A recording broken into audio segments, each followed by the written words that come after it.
have people that will just walk in the door and ask, what is this building? What are you guys doing here? What's this all about? And it's such a broad thing to cover. I guess the general thing is we provide studio space for artists and nonprofit organizations at a subsidized rate that allow them to actually have the space to do their work.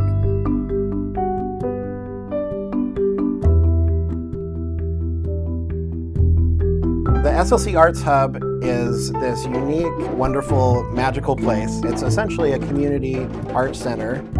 There's nothing like it in the world.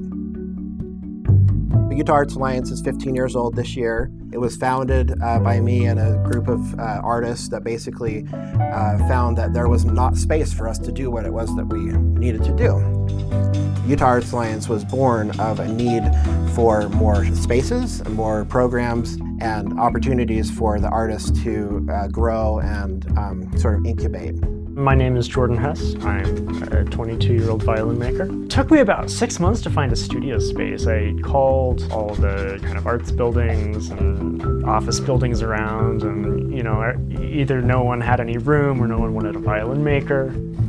It can get pretty discouraging trying to do anything arts related elsewhere, and the hub does a really good job of encouraging people and trying to bring more people into the art world, whether it's professionally or as an amateur or full-time or part-time. I was working on a project and needed a place to build, and the hub also hosts the Make Salt Lake, which is a local makerspace.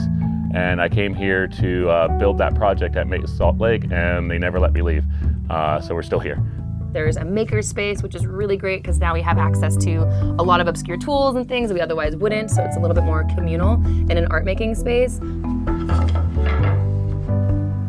think it's amazing to be part of this immensely creative community. Make Salt Lake has its own little community in a way, but the hub is something much bigger than that. It's this collective of artistic individuals all coming together with similar and overlapping purposes. We're really lucky and blessed to have a ton of artists here that make it something really special and unique and diverse. We've got programmers and a violin maker and ballerinas and dance studio people and photographers and painters and welders and woodworkers and rock climbers who are converting their bands in the parking lot. So it's kind of a melting pot of basically it's a place where no matter what you want to build or make or create, there's a spot for you if you carve it out. Capoeira is a tradition art from Brazil that develop music, dance, acrobatics, flips, kicks, But the best of all, capoeira creates community. And that's our goal number one in Salt Lake, create a community, In Utah Arts Alliance, it is the best place for that environment.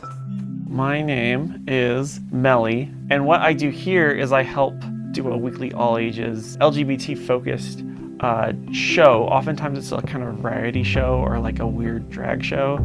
A lot of the weird LGBT-based performance art that was happening in bars. Bars don't always care about accessibility. We've worked with bars that put us on the second floor and there's been no elevator. Also, some people are trying to avoid alcohol for addiction purposes.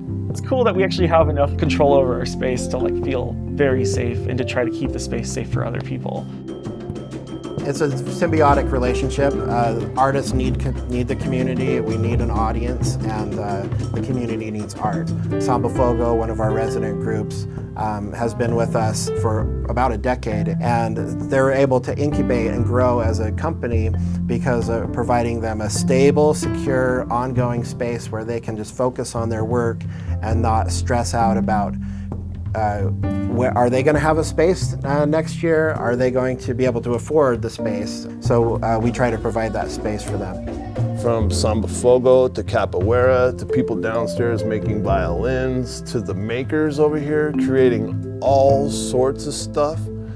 This place is an amazing resource. And right now to have this radio station that's getting ready to transmit all this different information about arts and culture and community and refugees, and this is a pretty powerful thing going on in our community right now. I think that a lot of people don't probably realize the effect that this space has on Salt Lake City and Salt Lake County and even Utah overall. These hubs are a vital piece in the puzzle of allowing the cultural sector to be an economic contributor to the state and to really give back to the state and the community around it. You know, nobody was here when the Arts Hub first landed in this space, and now there's so much development coming in because people see this as an up-and-coming area.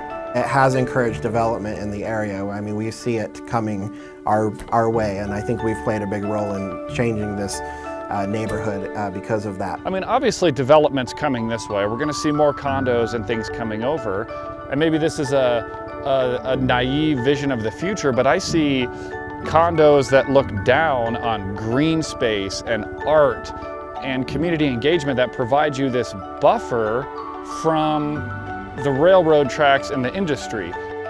We want to create spaces that we can live in and live well and flourish as a community, as a society. And without artists, you're not going to have that. You're going to have like the square gray block buildings or, you know, no plants anywhere, just straight asphalt and pavement. You stick more of these in places that are a little underserved, a little neglected, businesses will want to come in. And so there's really so many reasons why people ought to invest in spaces like this. The space is full. There's more artists that need support and services, and we are ready and willing to give that to them. And all we need to be able to do that is the opportunity to develop this space ourselves. Having a space where artists can come and get their start and impact the community is so necessary, and that's what we do here.